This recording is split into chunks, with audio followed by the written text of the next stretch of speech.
this episode, I want to talk about if I still had a bulging disc, this is exactly what I would do right now, okay? And there's a lot to be blamed for the development of bulging discs, but I want to talk about this because it's coming up in conversation a lot where they've been dealing with a bulging disc for 3 months, 6 months, a year, and they're not really, they don't know where to turn afterwards. And obviously, that's going to cause a lot of confusion, a lot of anxiousness, and a lot of problems long term. And the thing is, as I said, there's going to be a lot that are blamed for it. And the treatment of bulging discs, I have to say, I'm not happy with the way a lot of people deal with it. So I said I'd make this podcast to give you better understanding. So as I said, everything's going to be blamed, from your posture, sitting, lifting, your movement patterns. And there is elements of that play a role for sure.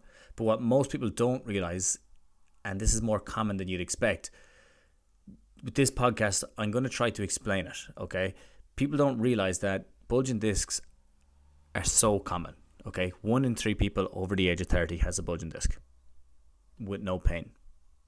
So what's generally missed in rehab, and people, I guess, probably don't realize that we deal with flare-ups and then you have a disc. So many people have a disc and then you also deal with a flare-up as well. And when you go after it, you can make change, but you have to understand that the flare-up may still happen even as the disc is healing. And you may feel like you're back at square one when really you're not. It's just the body has reacted and we have to deal with that before we can continue to make progress. And if you include this in your rehab, then you're going to see how things will start to improve fast. And I know this not just from working with people every single day and helping them with bulging discs, helping them to get back to exercise in our Back Pain Back to Exercise program, but also because I actually went through it myself very recently. So when I was in Argentina, I had 2 bulging discs in my neck while I was training for the Argentina Championship. And any time that they would flare up, I'd get these severe pain down my arm, my whole back would lock up. And I'm going to talk about that in a second. But I had to stay in training while I was rehabbing it. And this made it that bit more challenging, okay?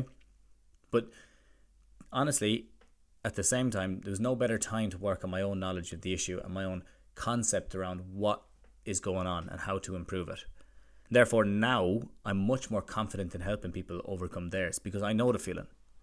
I know how bad it gets. I know the feeling when you wake up in the morning, you're not able to turn your head or move your back because it feels like your spine is fused in place, or where any movement feels like a fiery needle is like sticking into you. And when you start to get the movement, it feels like it's ripping or tearing just to start moving normally again. You'll feel that sharp pain shooting down your leg or into your arm, and it's a deep one. It's not one that you can touch, but it's a very, very persistent and consistent pain. Then as you notice it, what will happen is your breath will get taken away.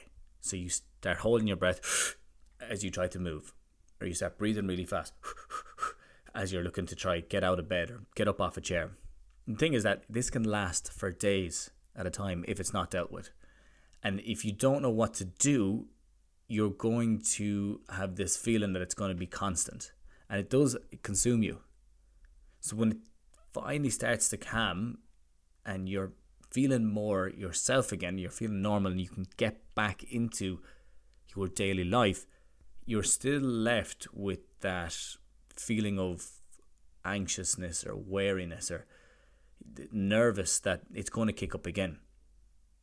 And if you don't know what to do, this feeling is going to stick around. And a lot of the people that come to me and work with me are in this position that they've had it multiple times. They don't know what they've done wrong to cause it. They feel like it could have been something they lifted wrong, or something in the gym, or it was that they woke up and slept on their neck wrong, or that they've lots of different reasons, when really it doesn't explain why it happens consistently. And I want to try explain why it happens and then how to fix it. Because if you are left with this feeling of pure anxiousness, you're moving with caution, you don't really know what caused it, and you don't know how to fix it. So instead what you start doing is you live on painkillers and you live on anti-inflammatories, and you're just consistently going and getting injections. And the funny thing is, I was having a conversation with somebody during the week about an injection, and they said to me, I hope this injection dissolves the disc. And I was like, for a second, you've been misled if you think that that's what the injection does. You've been severely misled. What the injection does is it masks the pain for time. It's a painkiller. That's literally all it is. Don't think that the injection is going to fix anything. It's a painkiller. You're putting it off down the road. You're kicking it down the road. The only time that I'll recommend an injection for somebody is if they're in their severe state and they're about to start rehab. Or if they are, like, let's say I was working with pro athletes, and the only time that I would get them to, or advise that they get an injection, is if they were coming up to like a big competition, the stress of the competition, the other factors were causing them to kick up. Then it's okay, and you can say, well, just to get you through it, but you're going to start your rehab after. The amount of people that I talk to who feel that an injection is going to fix them is mind-boggling, because it's like taking a Panadol, knowing that it's just masking the pain, and thinking it's going to fix it. It's like putting a bucket under a leaking roof and saying that that's going to stop the roof from leaking. It just does not make sense. And if you live in this constant cycle of painkillers and anti-inflammatories, you're going to be afraid to move. You're going to be afraid to live. And there's a beast kind of living in your closet. The monster's in your closet. It's waiting to come out again. People don't realize that this is going on. They don't realize it's on the back of their mind all the time. Because there's a few reasons. People don't realize what's going on, and they don't want to actually be a burden to those around them. So what happens instead is you isolate. And you look for solace in places that are safe and that are comfortable. Then you'll notice that your friends and family are going to ask you to go out and do something. Go for a hike, something that would in the past have been a fun thing to do. But now that seems like a threat to you. It seems like it could be dangerous. And over time, these limits start to mount. You don't bend down to pick up a shoe off the floor. Instead, what you do is you start to squat down. And that's a clear sign that this is taking more control over your life than you expect. You'll start to move like a robot. You don't have this fluid movement anymore because you move like a block in case you do any more damage. That's the mindset that you have to contend with each day. It's going to drive a lot of anxiety. It's going to drive a lot of nervousness. But it doesn't actually have to be like that, because you can get your independence and you can get the fluidness and you can get that freedom back again. In a YouTube video I put out recently, I talk in detail about how I rehab this bulging disc and get back to competing and end up actually winning the Argentinian Championship in Jiu-Jitsu in just a few months. And it was a really challenging time, but I learned a lot about it. And I really did learn that there's layers to this. One thing I feel is missed by many practitioners is that they don't understand the impact themselves. They don't actually understand what's going on and how it causes it. And I guess they're in more of a position to deal with the acute phase of it. The good thing from my position now is, having been through it, I really understand that, okay, it does get severe and then it does calm down. But if you don't realize that happens, if you don't realize that pattern, you'll often think that it's always the same all of the time. And the thing is that even a lot of practitioners don't understand what pain sensitivity is. You have to understand this before you're going to heal the injury. Because if you don't, it's going to control you. It's going to kick up and you're going to think you're back at square one. Even though you're flying it in your rehab, you'll feel like, okay, this is scrap. I need to go get a surgery. I need to get this fixed. I have so many people on board with me right now who are off the back of disc surgeries, and they still have the same pattern of pain because the nerve remembers the pain. So the surgery is not just going to be a fix-all. We still have to work on reprogramming that system. And as I said, pain sensitivity is going to be the body's way of protecting you. It's when you get lots of pain and discomfort, even when nothing has changed that much. But there's a huge conscious element to it. And how you respond is going to make all the difference. So let's dive into it a little bit. If I had a bulging disc right now, this is exactly what I would do for it. Firstly, I would understand the difference between having a disc that may be bulging and then a flare-up of the issue. So you can have the disc with no flare-ups, and this is why people, they go get MRIs and it comes back with all these results. The results literally don't make a difference because they've been in so many, if you look, as I said, 1 in 3 people have a bulging disc over 30, 50% of people have degenerative disc disease over 30, and all of these are people with no pain. So we can't accurately say that that is the cause of your pain. Now, it may be, okay, there could be a disc there that's pressing on it, and that's all right. But we need to understand the difference between there's a disc that's bulging and there's a flare-up of the issue. And then firstly, what I would do if I were you is I would try to understand these flare-ups. I would try to understand the patterns to the flare-ups. Is it a fatigue-based flare-up? Is it a stress-based flare-up? Is it when you lose sleep? Is it when you're not hydrated? Is it when you over-exercise or under-exercise? And then you might feel now that they're completely random. Okay, and this is the thing. But once you start tracking them, and once you actually know what contributes to them, and you can start to paint a picture and kind of put a story together, you can come to understand them better. And for me, this is something that's missed. It's really missed by so many practitioners because they just don't understand it themselves. And that's not a knock. It's not something that you're taught in college. Like, there's so many different levels, different things that you're taught, that this is not a part that's like they dive into in depth. So now you may feel like everything is random, but once you start to understand them, it becomes more controllable and it gives you that back. For me, right, fatigue was the biggest driver. It was at the end of a week of training with jiu-jitsu where people were pulling and dragging on my neck, and I started to recognize it would be way worse on like a Saturday and a Sunday.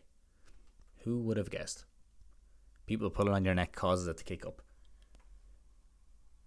But when I started to understand that pattern, I knew, therefore, Friday and Saturday morning were going to be big days. I needed to be smart on those days. These were the days, if it was at its worst, I would have to go after it. I wasn't just going to sit in bed and take painkillers and feel sorry for myself. I had to make sure, and I did do that, to be honest, for a while. Like, I did sit there and say, oh my God, this is awful, I'm never going to be able to do this. And that's all right. But you do have to crack out of that mindset if you want to actually get over this and if you want to actually get your life back again. So what did I do? I calmed down the freak out part. I stopped catastrophizing and making it out to be the worst possible thing. And I, in advance, planned small tasks on those days.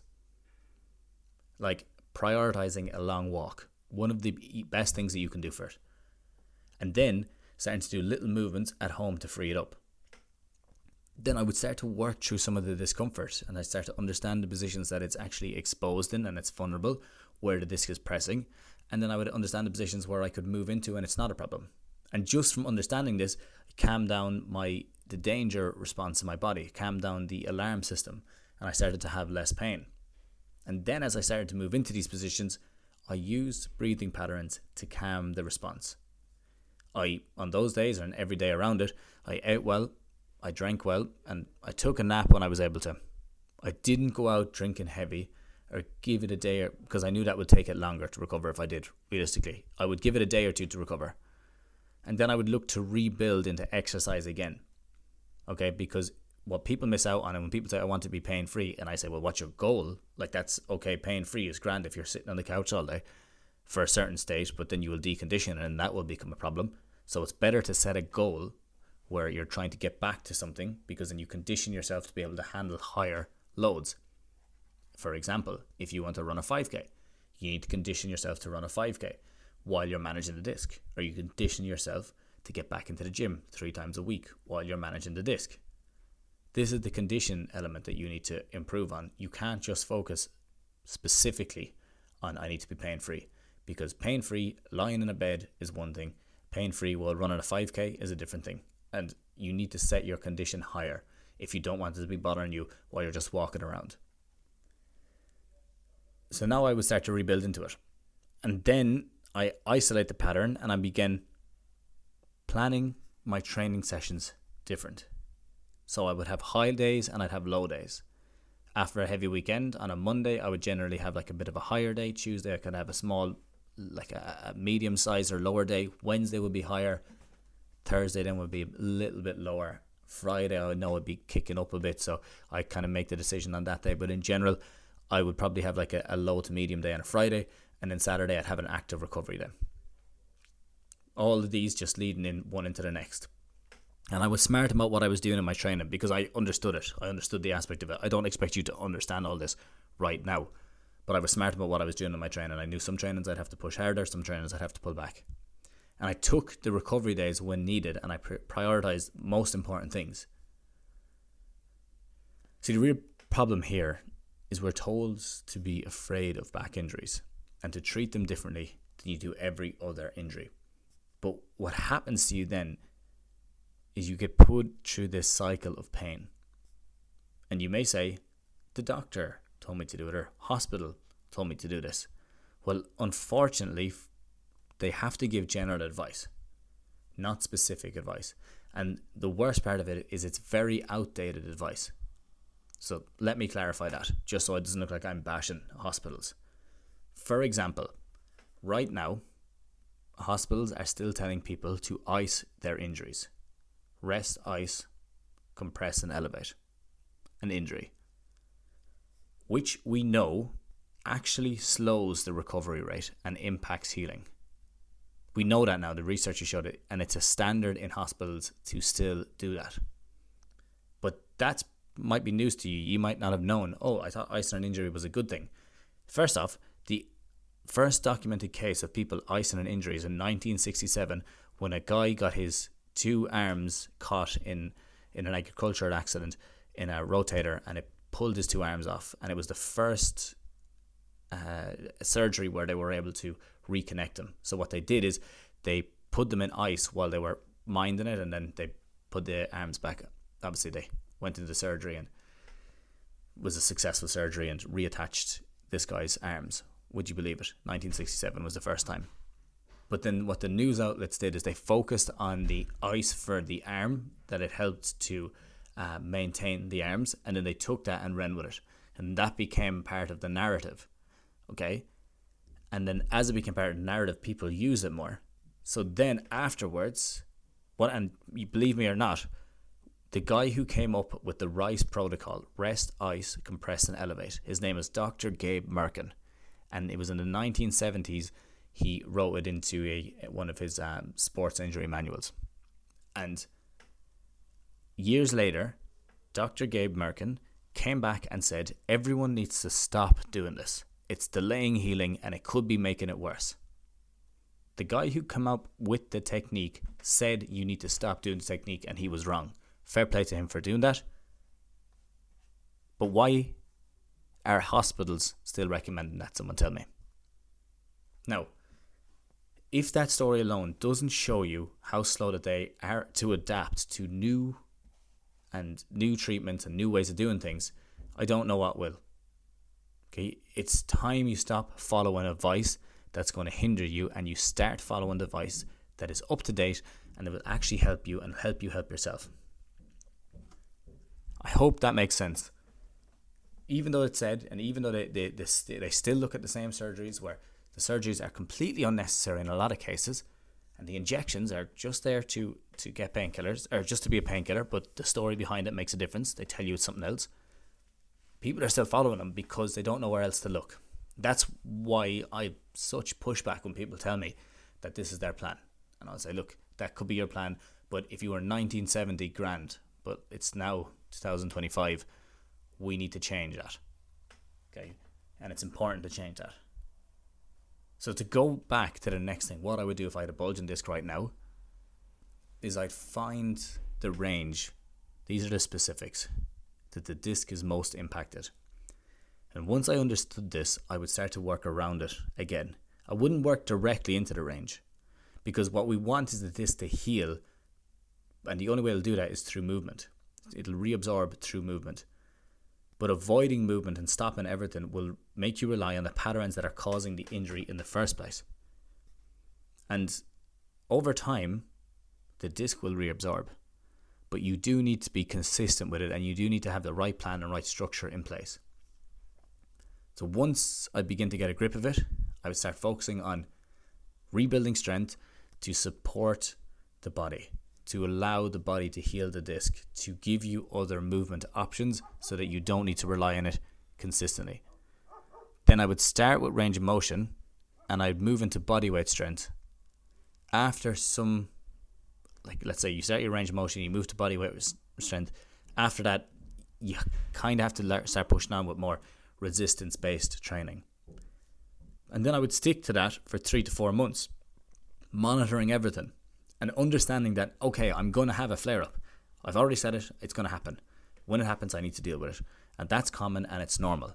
But as long as I stick on path, it's going to be okay. It's going to feel better. The body's going to adapt. It's going to get stronger and it's going to heal this. If you're not doing any of that and you're just expecting it to heal with painkillers and massage and acupuncture and chiropractic adjustments and I don't know if I said injections already, but injections again, I'm going to throw out there again. Or if you're expecting to go back to the consultant, pay another 400 quid for him to tell you the same thing, but in 10 minutes this time, not in 15 minutes, and we're going to get another injection, you will be stuck in this cycle for a long, long time. And you will stop doing everything that you enjoy doing. Unless you follow the above protocol and patterns, you will be stuck in the cycle. Because you're just going to get caught in this symptom relieving cycle where you're taking painkillers. Like, if you wanted to, technically, you could just take a load of morphine. And honestly, when you look at why the Oxycontin issue is so prevalent right now in the States, is people don't have right strategies to deal with pain. Obviously, there's an addiction element to it as well. But there's a certain element that people aren't given the right strategies to deal with pain. And they're given these painkillers instead, and then they get stuck on them. I digress. I'm going to go back. So once you start understanding these patterns and understanding you can heal yourself, then you will start to heal yourself. But you need to stop looking for these new, like what the new gadget is, like a foam roller or a new dry needling technique or this new chiropractic adjustment. There is no magic cure. Literally isn't. And as I said, injection will not fix you. It's going to mask it. Only you can fix it. For me, once I put a plan in place and I had my structure and I had my clear goals of what I'm trying to get back to, which was jiu-jitsu, and I got back to jiu-jitsu and I was training 9 times a week and I didn't have any problems after that. Touch wood. For you, it could be walking, it could be hiking, it could be getting back to the gym, it could be being able to book a holiday without having any issues, and it could be picking your child up off the ground and not having any problems. It could be kicking a ball with your son or your daughter and not have any issues, or going on the trampoline and not being afraid that things are all going to kick up again. Whatever your goal is, you need to set that goal, and then you need to be proactive.